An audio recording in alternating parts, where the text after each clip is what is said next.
Computer. Thank you. Good morning and good afternoon and good evening wherever you are. Apologies to anyone in India. This is an awkward time. I would like to say welcome back to the Kubernetes community meeting. Today is Thursday, January 19th, and today we have a demo from Salam Vasani, who is talking about Fission, which is serverless Kubernetes, if I recall correctly, but I'm sure he will do a much better job introducing himself and the project. So Salam, go ahead. Hey everyone, thanks for the introduction, Sarah. I'll just get started. I have a couple of slides to motivate the project. It's basically a functions as a service thing for Kubernetes. Let me just share my screen, and hopefully that's working. So I'll start with a little bit of just a quick intro of what it is. It's basically a source level functions as a service framework for Kubernetes. So you deploy it on a Kubernetes cluster and write a function in Node, Python, or any other supported language. And you map a trigger to this function, which can be an HTTP route or a Kubernetes event or a timer.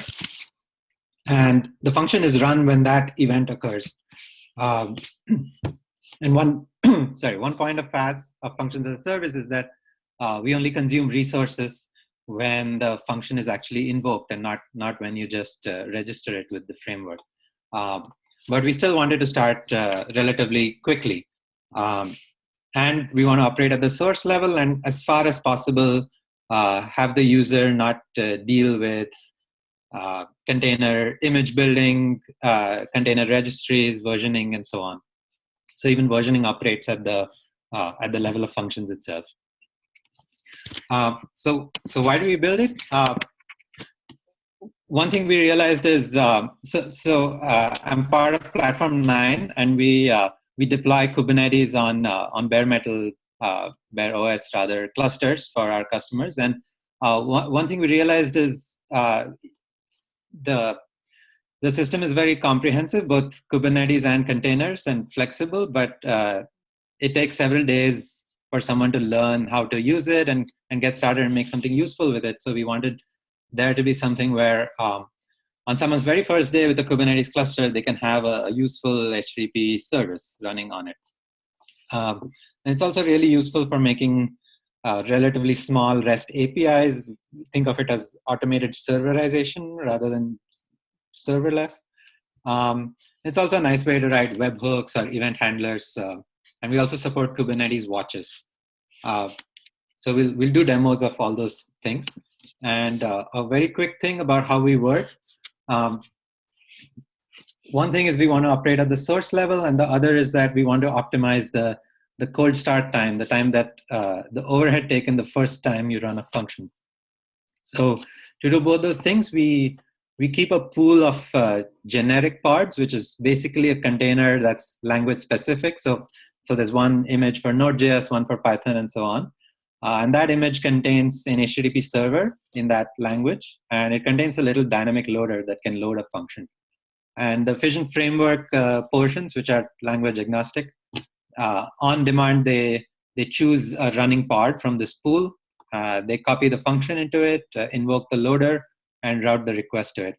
And the overhead of this is 100 to 200 milliseconds. It depends on the code itself, but the Fission framework's overhead is around that. And that pod is cached for a while, so subsequent requests use the same pod and don't have to take that overhead. And the pod is killed after a few minutes of idle time. So resource consumption is approximately equal to how long the function was actually running. Okay, so let's jump to a couple of demos. This is a simple Kubernetes cluster on GKE. There are 3 nodes. I just want to show you the state of the cluster before we run functions. So Fission has a little CLI, and The language-specific parts of Fission are called environments. They're basically the container I talked about with the dynamic loader and an HTTP server. Can you make your font a little bit bigger in that window? Yes. Thank you. Better? Yep. Okay, thanks. Okay, so we can list out the environments that this Fission setup is loaded with, and that's Python and Node.js. And you can create your own with name my Python and give it whatever image you want. And you can customize the image that Fission ships with, and we have instructions for how to package more things in that image if necessary. Okay, so that's the environment. Then you have functions, which you can list with Fission.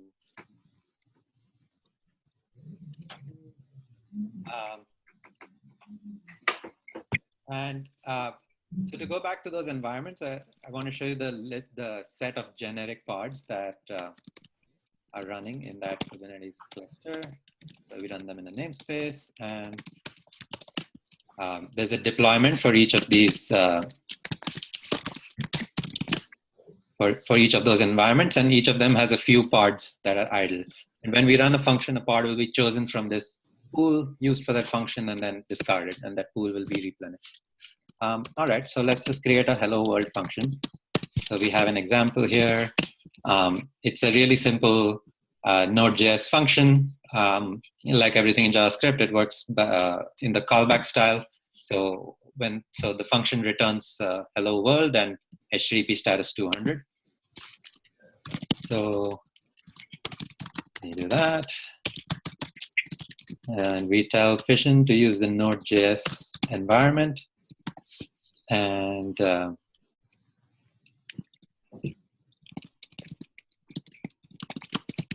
can't see my own screen here.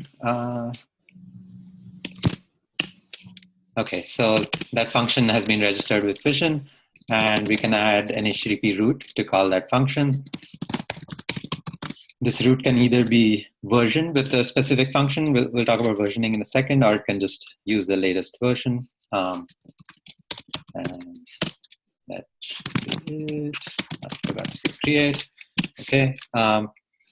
And now we can just, there are still only 3 pods for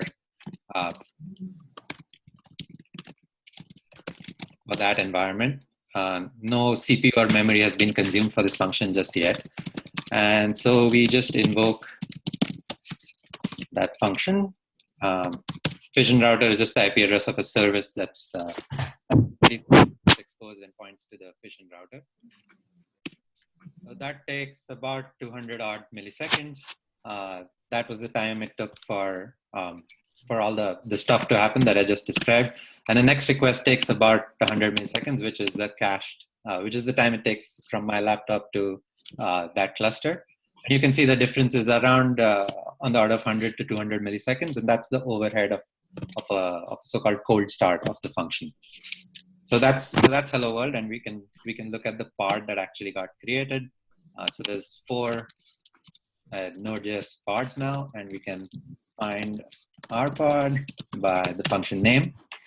And we can even look at its logs and things like that.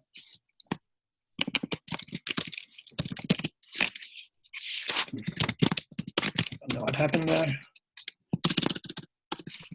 All right, give me a second.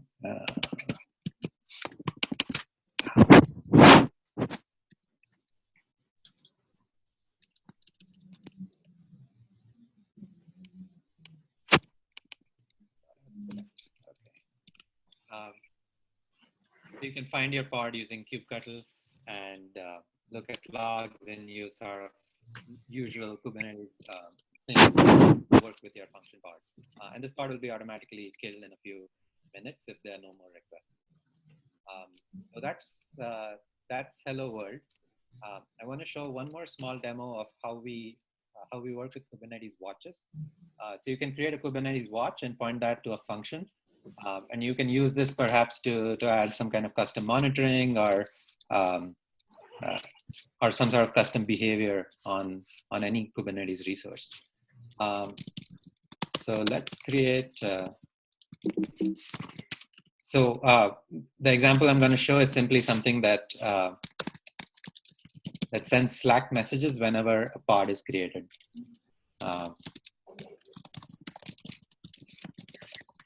What everybody needs is more Slack messages. Yes. And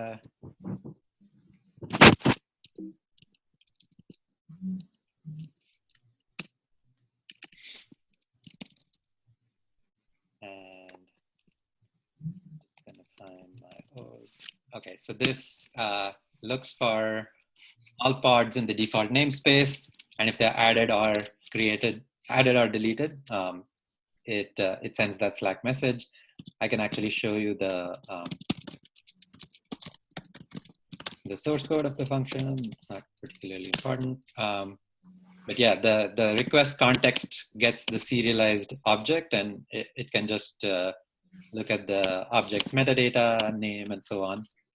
It has a whole object serialized in JSON. Okay, so let's create some. So it's been set up for this Slack here. So let's see if we can create some. Let's just create a. This will fail, but it will still create a pod, and we see a little Slack message here saying the pod was added. There's a question, Tom, in the chat that says, did you handle resynchronization in this, i.e. when you break the watch and need to relist? No, I have a little to-do in the code there. We do not. Not yet. Okay. Sorry, I can't see the chat. Yeah. We will, but we don't right now. Yeah. We actually want to carve out the cube watcher piece. It's like 90% independent of Fission. It basically converts watches to webhooks. If someone's interested in helping us with that, I'd appreciate it. But even as is, you can probably figure out a way to run it with arbitrary webhooks. Okay, we've got about another minute. Okay, yeah, I'm done. Question. Yeah, pre-building an image for each function. So we tried. So yeah, we tried that a little bit. One is that depending on the runtime, there's a few seconds of startup time for some of these runtimes, and we wanted definitely sub-second cold start times. And the other thing is that actual image building means that you have to run some registry, manage those images. It's still possible, but I think this model has less runtime overhead. We're running out of time, and I can point you to the GitHub repo, but there's ways to extend the environments to add dependencies and things like that. And so I'm just going to go directly to the slide where you can find more information. There's tons of stuff on the roadmap, better versioning, monitoring, integrations with other event sources, and so on. And you can look at details on GitHub. And here are all the URLs, fission.io, GitHub, and Twitter. One more question. So this is Aparna. The cold start time is on an existing cluster. It's the pod cold start time, right? It's the functions. The functions. Yeah. Yes. But there is an underlying cluster and set of nodes. I guess maybe that's where your roadmap auto-scaling item is if you run out of. Yes. Okay. Right. So if you so right now we have a pool, and if you do a lot of different functions and cold start them quickly, you're going to hit the end of that pool, and it's going to start waiting for pods to start. So that cold start time reaches a few seconds, and yeah, we want to tune all those things so the pool can run ahead of actual usage. Got it. And any idea of how much overhead having the pool or what that buffer is going to, is there any calculation or thinking around how much buffer should there be? We haven't gotten there yet, honestly. We plan to do some experiments around it. but we don't have those numbers yet. Okay. And then you said it takes a couple of seconds before, or how long before we spin things down? That's customizable. It defaults to 3 minutes. So a function that's not been called for 3 minutes has its pod killed. Okay, thank you. Thank you. Can I ask one quick question? Yes. Okay, I'm just wondering, so if you're doing this dynamic loading, doesn't that present an issue when you have like a potentially large function or a function that requires lots of dependencies, like the Slack one that you just showed? Right. Did you transfer a lot of like physical data?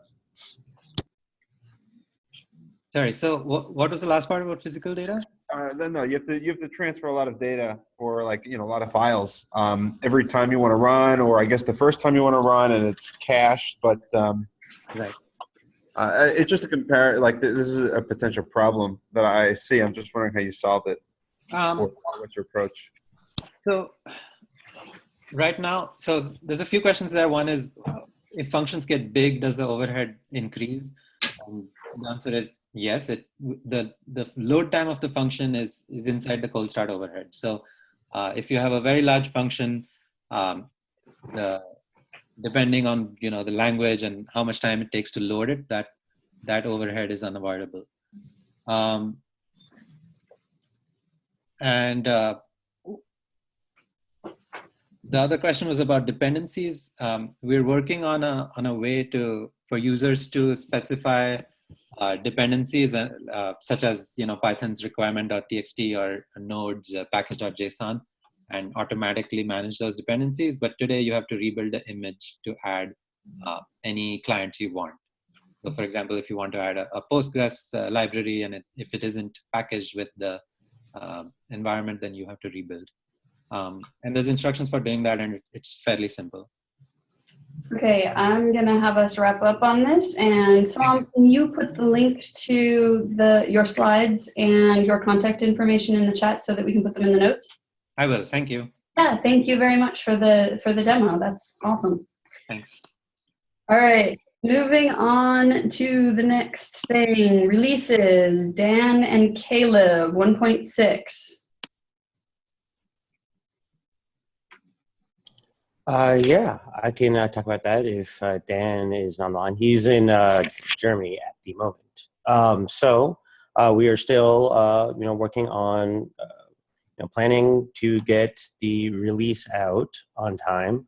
We have a call for volunteers for some roles identified on that second bullet point. One thing, talking with Philip, that we'd like to try doing is working to assign each of the end-to-end tests to a SIG. So when the bot goes ahead and creates flake issues, those get routed to SIGs. As Philip pointed out, the flakes are the only thing that's actively getting worse right now. So it would be nice to try and start working on getting a handle on those as soon as possible. So there's a link to a spreadsheet with the current tests that we're in, test_owners.csv. If you are a SIG lead, or that a test belongs to a particular SIG, please comment in there and I will merge in your suggestions. A couple of quick shout outs to people who have already volunteered for roles in the release process. Anthony Ye will be helping us with the release branch management. Devin Donnelly will be helping with docs. Ihor will be helping with features. We are definitely looking for people to help triage bugs. This is one of the largest efforts and is required to get a high quality release out on time.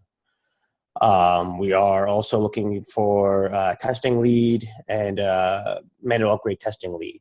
There's something very helpful that, if you're a feature owner or working on a feature in Kubernetes features, it is very helpful to have minimal documentation at the time once we start, cutting betas, which we hope to do in a week or so, just to keep shaking out the infrastructure there.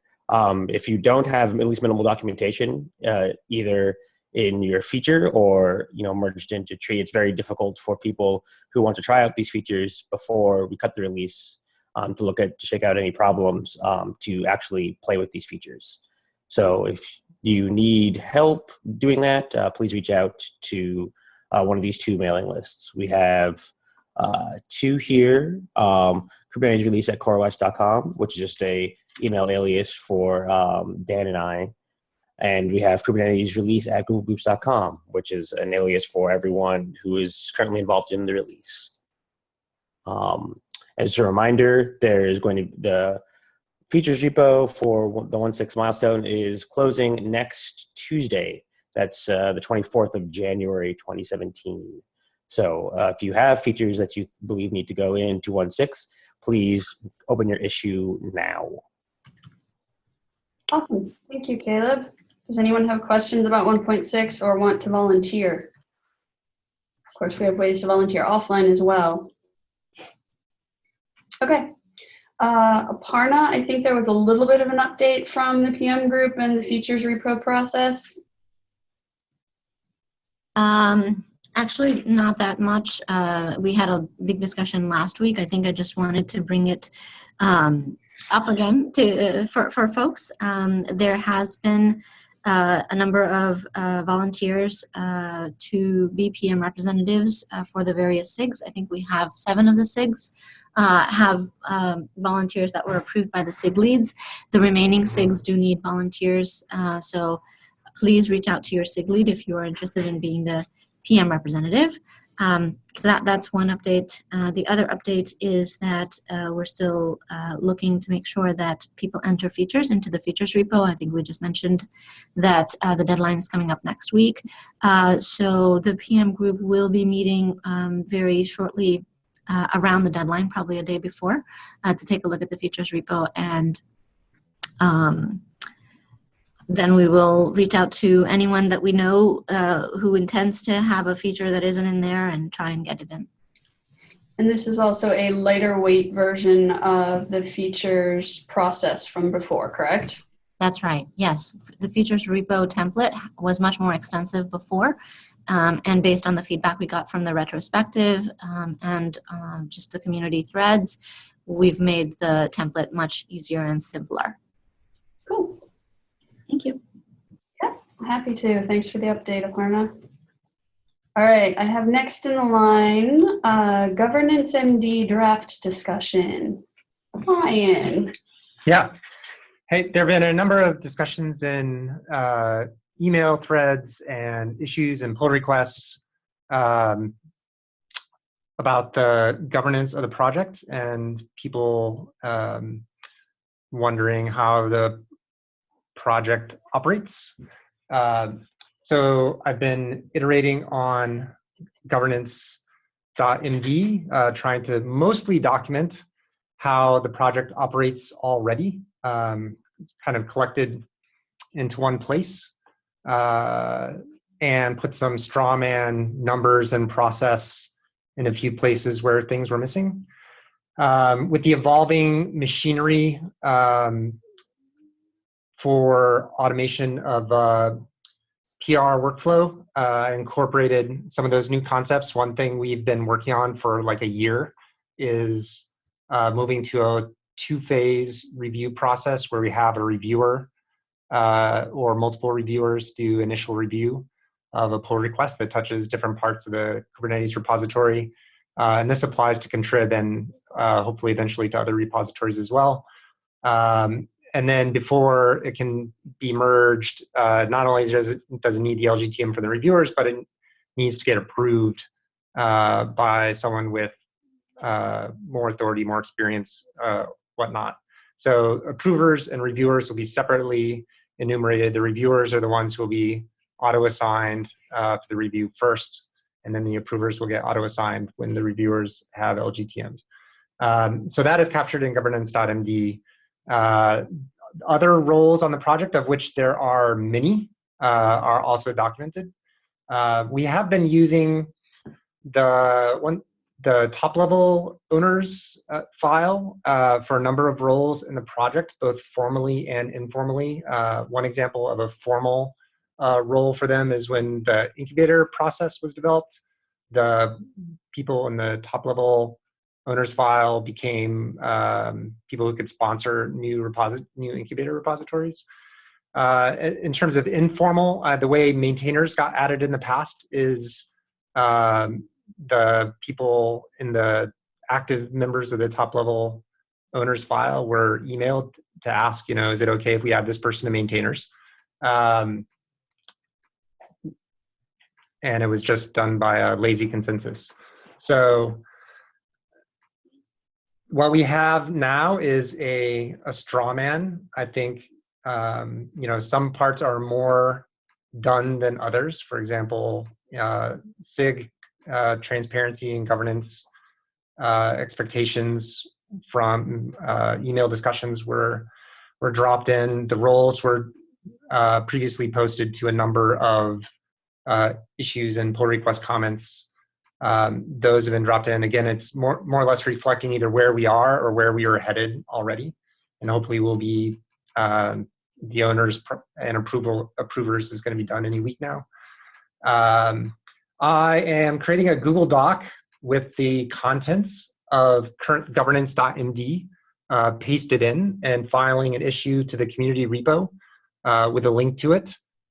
And I'm going to use that as a method of collecting comments to finalize the content. Some things I've punted on, and I'm open to suggestions for inclusion, like inactivity rules, how long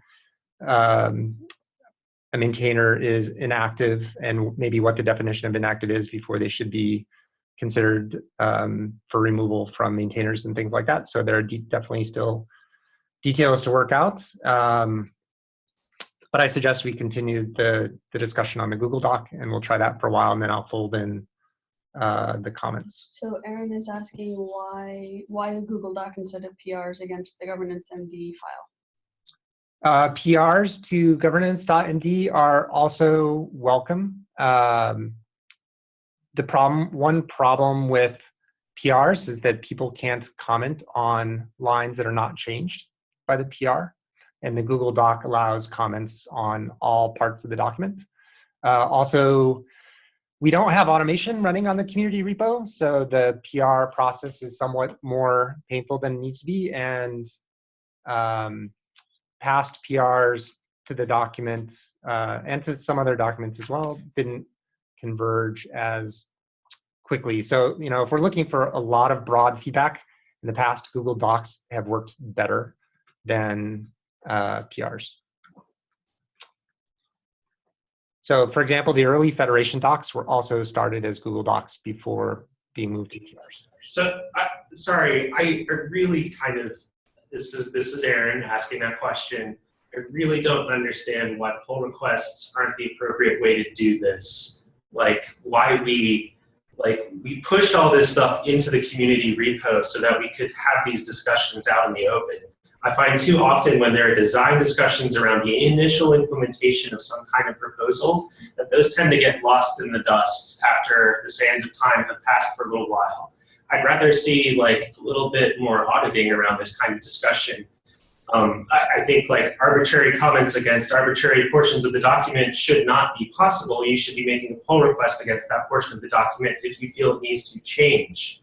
So like it just, I just really am kind of confused. But if I'm the only person who thinks pull requests are the right way to do this, and everybody else feels like Google Docs are the right way to sort out governance issues, then we should do the Google Doc. But there was a long-standing PR around governance where like many requests or comments went unaddressed. The issue was instead just flat out closed and commits were made directly to governance.md. Perhaps that's reflective of the fact that we think that we're not at a state where we're ready to PR against that, but I sort of thought we were. Like I thought that initial document was a really good cut at what we thought the state of the project was today. Yeah, that PR was, I agree that PR was not moving forward.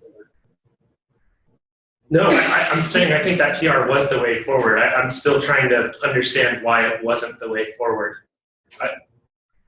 Because the PR was not, like you said, changes were not being addressed. Well, then the person to whom that PR was assigned should have addressed those issues, right? This is back to the problem of like reviewers and people owning their PRs. The PR author needed to address those issues, right? Sure, I guess that's who I consider owns the PR. Anyway, I don't know. Like I'm seeing a couple +1s for PRs in the chat here, but So I will say, having done a lot of long discussions and PRs over the lifetime of this project, like I think I still probably own the longest PR in terms of comments. I found that it is almost impossible to reconstruct a history of discussion from a PR. And so there have been, like for an example, the V1 API design approached 500 comments. And it was like, you know, we went through a lot of very good discussion in the PR. It is impossible to reconstruct any of those discussions now from the state of the GitHub PR, even if you could search for it and find it, which no one can. And so I do think that there's some level of anything that is so important that the context of who said what when and in what order, the pull request tends to not be a great mechanism for that. Now, I'd say many of those things can be solved, but I found that our PRs historically, where we have had these valuable discussions in the Cube repo, are basically worthless in terms of explaining to someone how we got to where we are. Just because the PR, any PR with a certain number of comments is worthless or has been worthless. Now, I do agree that like the commit record contains a lot of it, but and so governance and docs might be a slightly different case, but it is still very difficult to have realistic, deep discussions on very complex topics in PRs. Yeah, I think Google Docs probably hides even more of that info, though. It does sometimes. I agree. And it needs to be committed from a format into that change record. But I struggle with PRs just as much as I struggle with Google Docs. Is that also true of mailing list conversations? Because that would be another way to do this. Is it easier to reproduce and track how decisions and discussions happened in mailing lists? Mailing list is worse. Mailing list threads just die off with no consensus or final decision maker saying this is the way it is. At least with a Google Doc, somebody seems to be the final owner there. Again, with a pull request, seems like somebody should be the final approver or reviewer in this case. Yeah. So, I mean, my thinking was we take initial comments via the Google Doc, and then it gets converted to a PR.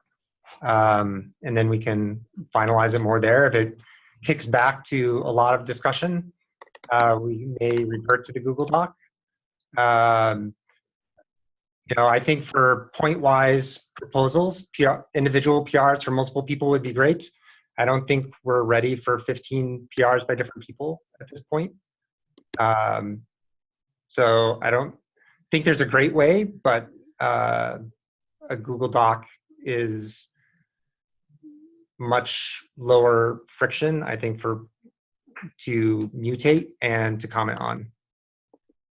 Well, if we decide to use a PR or a series of PRs, I'm happy to step into the breach and try and corral them into something that's, you know, meaningful somewhere. And we can, I mean, none of these decisions are set in stone. We could try a PR open for a week and we can reevaluate at the next meeting. If we have like 100 comments, and we probably need to think of something else to do. But as a way to move forward, there seems to be some desire to use PRs. And I think we can address the concern if they get out of hand in a week or so and reevaluate it. I guess I would make this request if we are going to move back to a Google Doc because we think that the governance is still a little too fluid and not quite ready for that level of formalism, that we get rid of governance.md from the community repo and admit that it's not fully baked. Except that it does actually document sort of what we're doing at the moment. And we can remove some of the details which aren't reflective of what we're doing or about to do.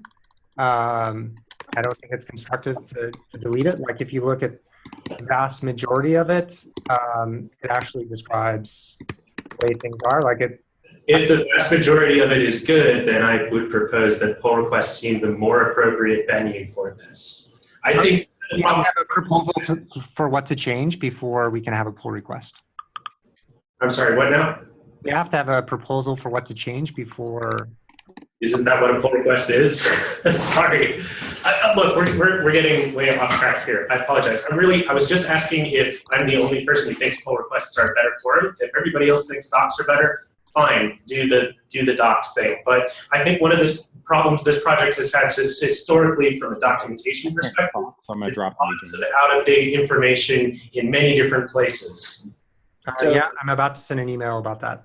Yeah, I would say, so Aaron, I agree. I would say maybe the challenge here is that the course of the discussion needs to be recorded.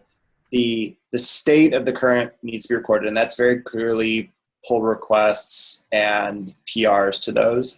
But I don't necessarily think that that means that the only tool that we can use to drive consensus on these issues is PRs. And so when there's substantial changes, a PR is one mechanism for communication, and we need to make sure that we have a capture of the discussion. And if it's Google Docs aren't a great form for that, maybe one of the things that should happen is, converting, like if people want to use Google Docs to kind of coordinate or collaborate on these sorts of things to get some discussion going, it should be very clearly linked to the PR and the history of that doc. And the doc itself needs to be recorded for future use, probably by converting to some other form and checking it into the repo. As a record of the conversation. Okay, Aaron liked that. So +1 for Clayton. Yeah, I think the cross-linking is the piece that is most important here, which is why I've been dropping mailing list threads into issues and pull requests recently. So it sounds like, to summarize, we can export the doc into a recorded form in the actual final PR. Yeah, that's a fair point. I suspect we can. Yes, that was planned. Okay. All right. So it sounds like I think we came to some either vague consensus, or we've at least stopped arguing, which are two different things, about lazy consensus. About going ahead and leaving governance.md as it is, maybe marking it more clearly as a draft. It says that in the first line, though. Okay, fantastic, thank you. And then iterating on comments in Google Doc for a bit, and then making sure that we are cross-linking properly. Did that summarize well enough? Silence is assent, or everybody's on mute. Yes, Google Doc link needed, fantastic. Okay, Jason, we will get you a Google Doc link. Okay, any other discussion on the discussion of governance.md? Meta discussions. Okay, cool. Hooray.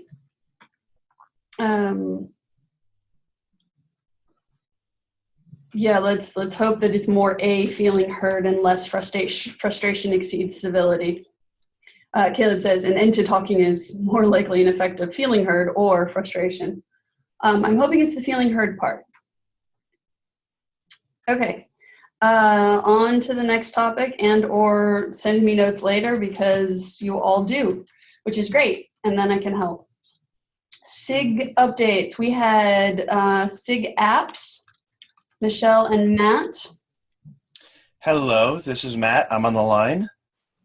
And if I don't cover something that somebody wants to dig more into or that you may know about, please go ahead and ask. As of late, we've been digging into, obviously, our demos, which have been going over well, and Fission was one of them that was demoed earlier today. Is one of them that we looked at recently. We've also looked at running OpenStack inside of Kubernetes, and we've had demos on it, and that's actually broken off through Helm and into a sub-team to continue to discuss how do they do that and do it well. And there's some efforts coming together to bring people who are interested in that together on it. We've also been doing, planning and road mapping for this year and looking at 1.6 and beyond. Specifically, we've been looking at things like stateful sets and Helm compose, deployments, and replica sets, daemon sets, an app controller, CNR, and how it relates to Helm. We've started to discuss Daya's workflow and a little bit of discussion on KPM as well.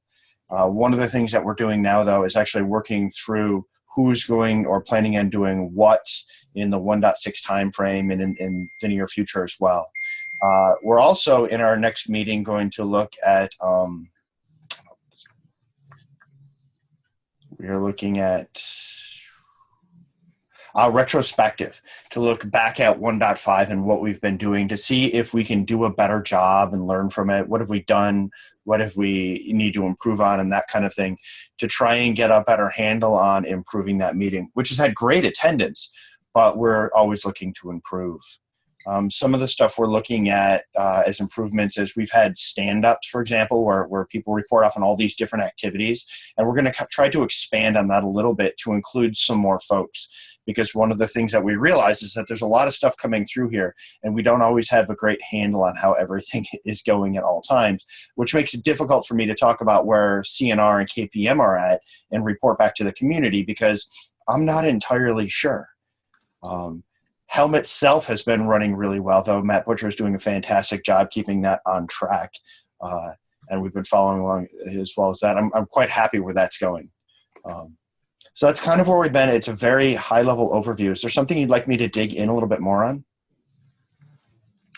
I didn't have anything specific. Does anyone in the group have anything that they want to hear specifically around SIG Apps? I think a broad update was exactly what I was looking for. Anybody else? No? Well, if you have questions, please feel free to reach out to me or come to one of our meetings, which are at noon Eastern time every Monday. Awesome. Thank you. Thank you. Or 9 p.m. Pacific time if you're on this coast. All right. Next up is an update from SIG Node. Derek. Yep. Can you hear me? We can, yes. Great. So I guess if Fish or Don are on the call and they want to chime in, or you in as well, that'd be fine. If I miss anything, I guess a brief update on SIG Node would mean that I guess the SIG Node group has identified its Q1 plan, and highlights from that are we're doing a set of things that we anticipate as being disruptive updates to this release that will require users to drain their nodes prior to upgrading, and those were the rollout of the CRI as being on by default, and then the enablement of the pod and clause level C group hierarchy. And we're trying to do those two things together to minimize future disruptions. Yuju put a nice proposal out for a plan on how we're going to roll out the CRI as a part of the release. And if folks are interested in that, they can review and comment. Other interesting topic areas would be there's nice work going on to document a new, for better or worse, the term core metrics API, or just how the kubelet itself will report metrics, or the minimum set of metrics that were needed by agents in Kubernetes. So there's been a lot of good discussion on that. And I think recently we've been discussing some issues that people have been having around production and certain deployment models, and how you can identify workloads that are critical. I think we've kind of circled around a potential consensus for that to alleviate near-term concerns. And so, yeah, I think that would be a decent summary. Oh, the other item I would add is we've had 2 meetings now of what's intended to be just a resource management work group to identify a roadmap on how we want to tackle extension or more advanced resources in the project. I think we have the starting point of a document in place that we're getting comments on and collecting feedback on. And that's been an effort shared across SIG Node and SIG scheduling. So if people are interested in those topics, they're welcome to participate and comment. And that's about it. So we have one question here. Actually, we have a couple questions in chat. Is CRI on by default in 1.6 as in no Docker daemon? And then I think Maroon answers it with CRI is just a different way of talking to Docker. That may cover Right. So the CRI will communicate with Docker, and the default implementation for the kubelet will be to have the CRI communicate with Docker. Just so it's just internal changes for how that interface is consumed. Okay, awesome. It sounds like that answered at least one of the two people who were asking about that. And then there's a question about needing to drain all nodes during an upgrade. Is there a discussion link somewhere for that? There is a very detailed document that Yuju put out describing how we'll roll it out throughout the life of the project. For the upgrade, I think we will need to coalesce just a couple documents, but it's probably as simple as us just getting a unified statement out that says this is what you have to do: drain the node, upgrade the kubelet, that type of thing. I don't know if we have a single unified document for that yet at this time. We just know that we're going to need to. Can you point us with links to in the agenda doc to whatever is there and notes where you know you have things that you need to build? Sure. Thank you. And I guess the last item I saw that Fish noted was we do plan on going to node draining job. Sorry. Wait. Okay, that was two people. How about we go with Caleb first? Derek, I just put a link to Yuji's CRI rollout plan. Yeah, so that's one of two plans. I think there's actually three plans we're going to end up authoring: the rollout of node allocatable, the rollout of pod C groups, and then the rollout of CRI. And I think the outcome of all that will be one document that says this is how you must upgrade your node. So we need to write these first three docs first. So yeah, and then Vish, I saw your comment on local node storage. I don't know if you want to add more color to that, but that's another topic we're looking to tackle in Q1 for how we can improve the management of local disk as an additional resource similar to CPU and memory. So that's it for me. Cool, thanks. Any further questions? Well, that gets us to the end of our scheduled agenda. Does anybody have any further topics that they want to discuss or anything they want to mention as notices to be tracked in all of these notes? Hey Sarah, this is Rob. Can you hear me? Yes, Rob, we can. Hey. For SIG Node, Cluster Ops has been working on an upgrade doc that you guys can leverage. It's probably already a good start, and we'd love to collaborate on that. And then I had a question about tagging and if there were standards around tagging, because that was a Cluster Ops question for Node, actually. Can you elaborate? What do you mean by tagging? So just identifying attributes for nodes to pass into the scheduling system, if there were standards around that. I caught half of that. I'm sorry. Identifying attributes about a node? Yes. Tagging. What kind of, like the resources, or what other attributes are you thinking about? The OS? For scheduling affinity, I'm not phrasing my question right, and I'm in a noisy environment. I'll reach out to you one-on-one and get the question. Sorry to distract the group on it. Okay, no problem. Thank you. All right, anybody else for notices, things they want to mention? This is Justin. I was just curious, going back to the volunteering roles. Wasn't sure if there's actually any details on history of time commitment for those roles, because some of them I'm sure require a lot more time than others, and I wasn't sure if there's smaller roles, or if there's this is important so we need it, but you're gonna have to dedicate a week of time or something on those lines. Yeah, that's a good question. All these roles are going to be significantly less time intensive than last time around, since they're actually split up. It used to be essentially one big role. That said, it's probably difficult to quantify exactly how much time it's going to be. It's going to be significantly less time near the beginning of the milestone and significantly more time as we approach the release time. But get in touch with Caleb and Dan and I, and we can give you a feel for some of the roles and try to help you estimate how much time it's going to be. And definitely get some air cover from your boss. Yeah, that was mostly my question. It's like people, some of us with our day jobs I can't be in GitHub all day. It'd be like a nighttime thing or something like that, but obviously can't dedicate full time to it. So. Are there any roles in the release team that fit that kind of, either that timing or that level of commitment that you can think of off the top? You can always help with bug triage. That's something you can pick up in your spare time.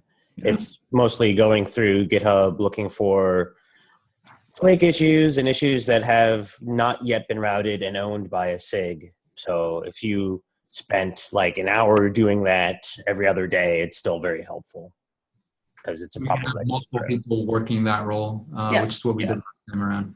Yep, and it was great. Happier. It makes everyone happier. So there you go. That might be the way you can chip in this time, Justin.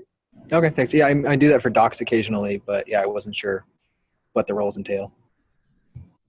Ask lots of questions. We will help. The more we have questions like that, the more we can figure out how to make it clear and give people more on-ramps to help. All right, anything else? All right, we will see you all next week. Same time, same Zoom channel. Thanks.